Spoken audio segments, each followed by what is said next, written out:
निकलो घरों मकानों से, जंग लड़ो बेईमानों से। आपके जेब से पैसा निकालकर अदानी के जेब में डालते हैं। ये हिंदू मुस्लिम तो बहाना है। आपको तो वक्फ संशोधन बिल ला करके अपनी नाकामी छुपानी थी। सीए एनआरसी लाया और सीए एनआरसी में क्या हुआ? आज 5 साल हो गए सीए एनआरसी में। आज 2000 लोगों को भी नागरिकता नहीं दी गई। मुसलमान तो बहाना है, असली मकसद भाजपा को अपनी नाकामी छुपाना है। एक तरफ आप मुसलमान दिखाते हो, दूसरी तरफ आपकी अर्थव्यवस्था ध्वस्त हो जाती है। पेट्रोल, डीजल और गैस का दाम बढ़ा देते हैं। क्या क्या हिंदू धर्म में, सिख धर्म में कहा जाएगा क्या कि दान करने के लिए 5 साल जो है प्रैक्टिसिंग हिंदू होना पड़ेगा? आपसे जमीन हथियाते हैं, आपसे जो है महंगाई के नीचे दबा करके पूरे देश में हिंदू मुस्लिम दंगे कराने के लिए लाया गया है।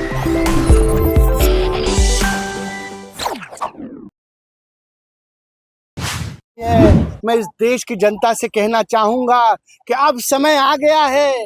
निकलो घरों मकानों से, जंग लड़ो बेईमानों से। तब लड़े थे गोरों से, अब लड़ना है इस देश के संविधान मिटाने वाले, इस देश के भाईचारा खत्म करने वाले चोरों से। होम मिनिस्टर कह रहे हैं कि जो आप लोग कानून पढ़े वो सही नहीं है, उसमें हिंदुओं को जगह नहीं दिया जाएगा। देखिए, मैं सीधे सीधे कह रहा हूं कि ये जो वक्फ संशोधन कानून आया है, ये स्पष्ट तौर पर पूरे देश में हिंदू मुस्लिम दंगे कराने के लिए लाया गया है।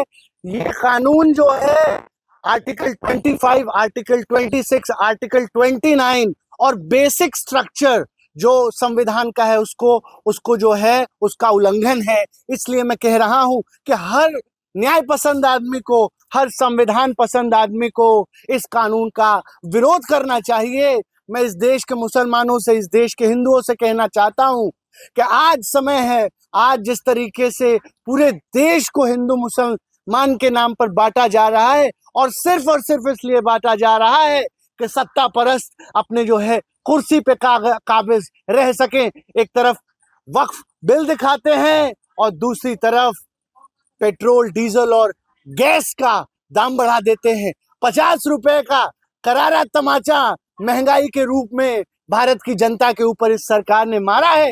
एक तरफ आपको औरंगजेब दिखाते हैं और दूसरी तरफ गैस, डीजल, पेट्रोल के दाम बढ़ा करके आपकी जेब काटते हैं। एक तरफ औरंगजेब दिखाते हैं, दूसरी तरफ आपके जेब से पैसा निकालकर अदानी के जेब में डालते हैं।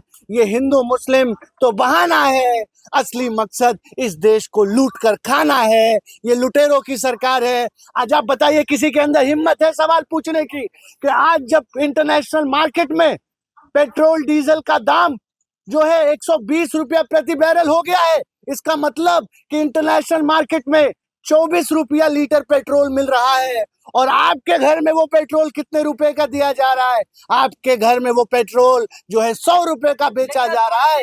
ये जनता के साथ खुलेआम लूट है और एक तरफ आपको फंसाते हैं हिंदू मुसलमान में और दूसरी तरफ आपसे जमीन हथियाते हैं, आपसे जो है महंगाई के नीचे दबा करके आपको खत्म करते हैं।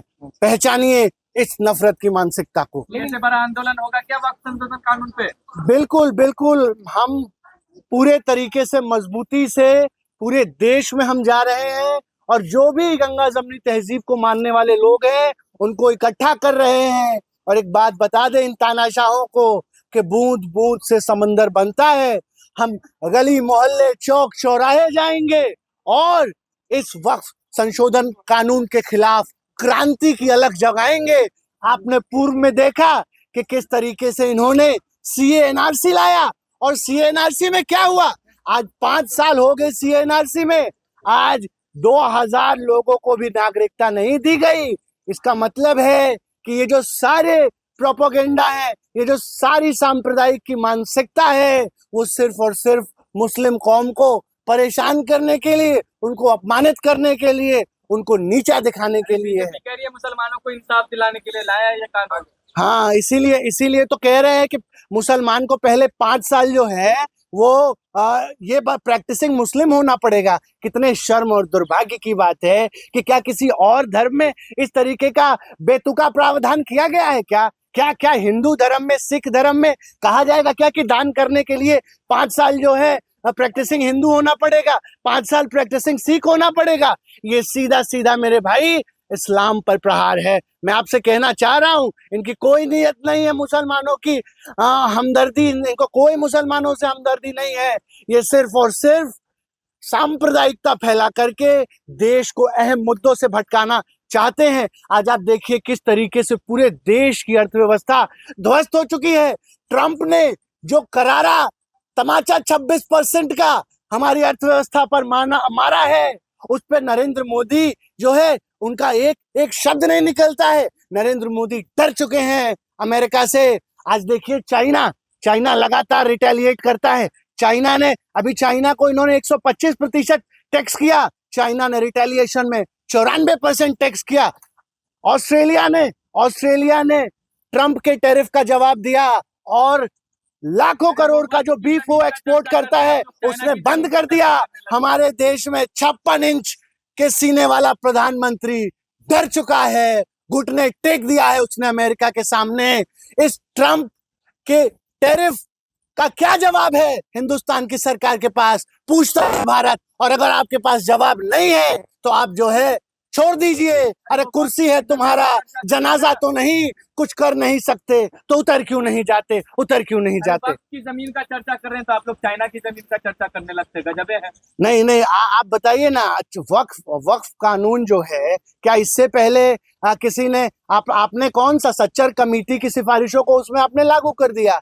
उससे पहले तमाम जो है कानून आए थे। आपको तो वक्फ संशोधन बिल ला करके अपनी नाकामी छुपानी थी। आज आप मुसलमानों के पीछे खड़े होकर के अपनी नाकामी छुपाते हो। मुसलमान तो बहाना है, असली मकसद भाजपा को अपनी नाकामी छुपाना है।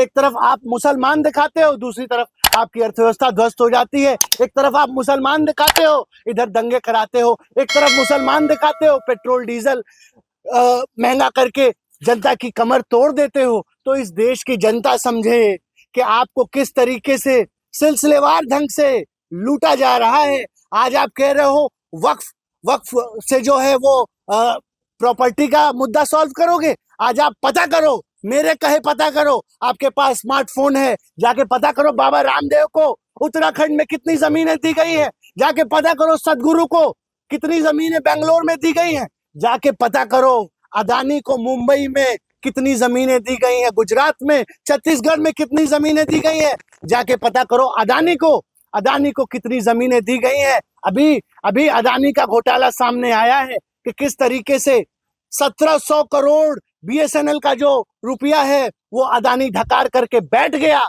1700 करोड़ मतलब कि जब जियो आया तो भारत की सरकार ने, नरेंद्र मोदी की सरकार ने बीएसएनएल को बर्बाद करने के लिए बीएसएनएल के सारे टावर को जो है वो जियो के हवाले कर दिया।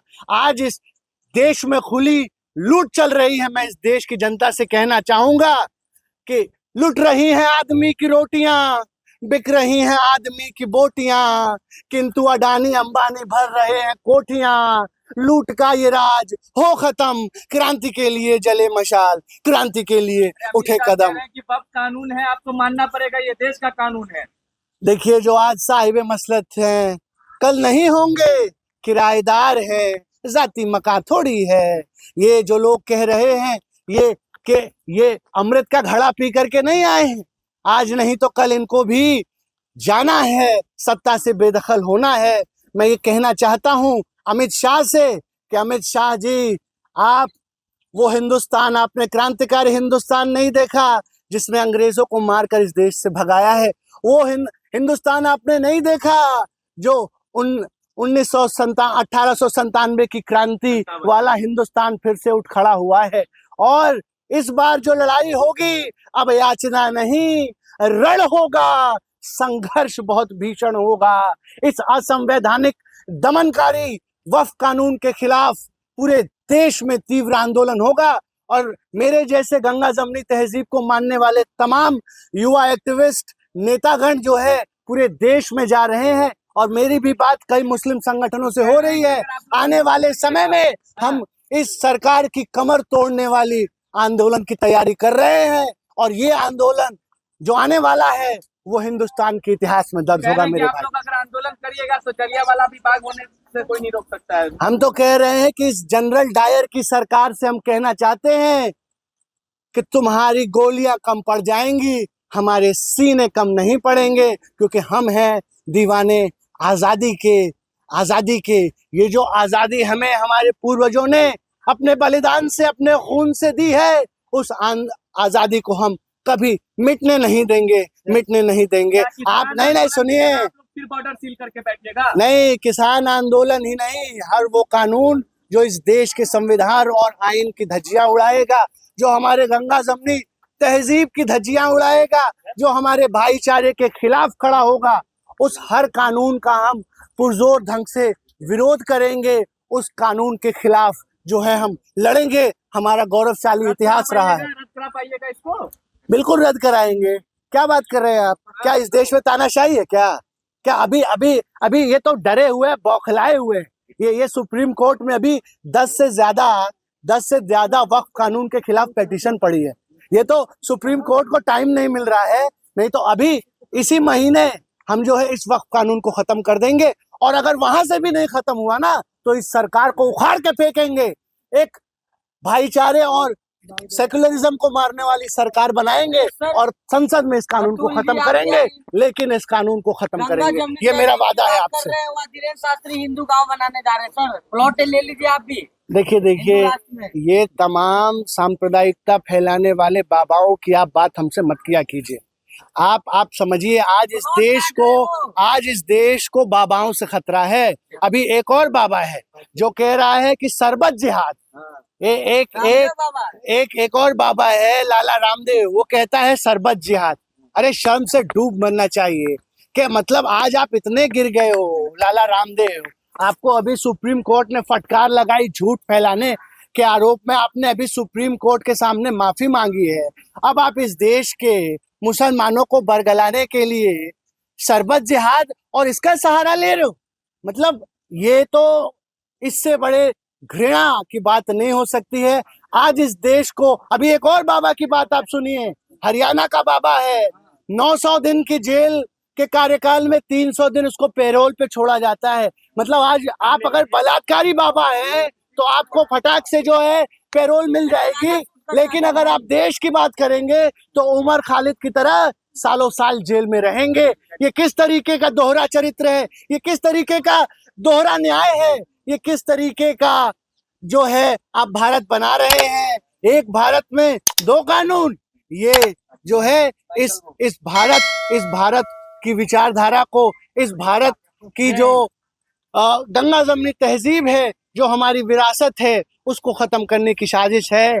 मेरे भाइयों और बहनों, मित्रों, मैं अंत में आपसे यही कहना चाहूंगा कि सारे जहां से अच्छा हिंदुस्तान हमारा, हम बुलबुले हैं इसके, ये गुलसिता हमारा, मजहब नहीं सिखाता आपस में बैर रखना, हिंदी है हम, वतन हिंदुस्तान हमारा। इस भारत के लिए, इसके संविधान के लिए, अपने वसुधैव कुटुंबकम की विचारधारा के लिए हम अपने अंतिम सांस तक लड़ेंगे। और यही भारतीयता है, यही भारत होना है। मैं इस देश की जनता से कहना चाहूंगा कि आप एक होइए सांप्रदायिकता के खिलाफ, लूट झूठ बाट की इस दमनकारी सरकार के खिलाफ। धन्यवाद। जय हिंद, जय भारत।